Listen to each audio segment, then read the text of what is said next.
দুই Brazilian Robson ও ডরিয়েলটনের নৈপুণ্যে federation কাপে ফাইনালে উঠেছে বসুন্ধরা কিংস। গোপালগঞ্জে দ্বিতীয় সেমিফাইনালে ঢাকা আবাহনীকে ৩-০ গোলে হারিয়েছে তারা। এই মৌসুমে ট্রেবল জয়ের স্বপ্ন বসুন্ধরা কিংসের। সে লক্ষ্যে প্রথমে স্বাধীনতা কাপ এবং প্রিমিয়ার লিগের শিরোপা জয় করেছে অস্কার ব্রুজনের দল। ফেডারেশন কাপের সেমিফাইনালে ঢাকা আবাহনীকে পেয়ে জ্বলে ওঠে কিংস।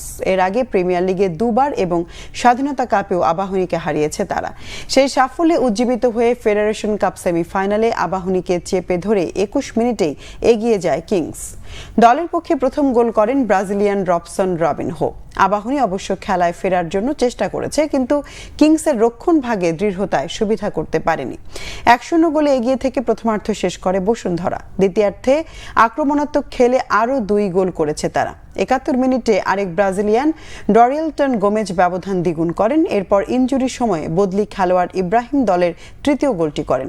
এ মৌসুমে এই নিয়ে ৪ বারের মুখোমুখিতেই আবাহনীকে হারিয়েছে কিংস। আর ফেডারেশন কাপের সেমিফাইনাল থেকে বিদায় নেওয়ায় আবাহনীর জন্য এই মৌসুমটি ট্রফি শূন্যই থাকলো।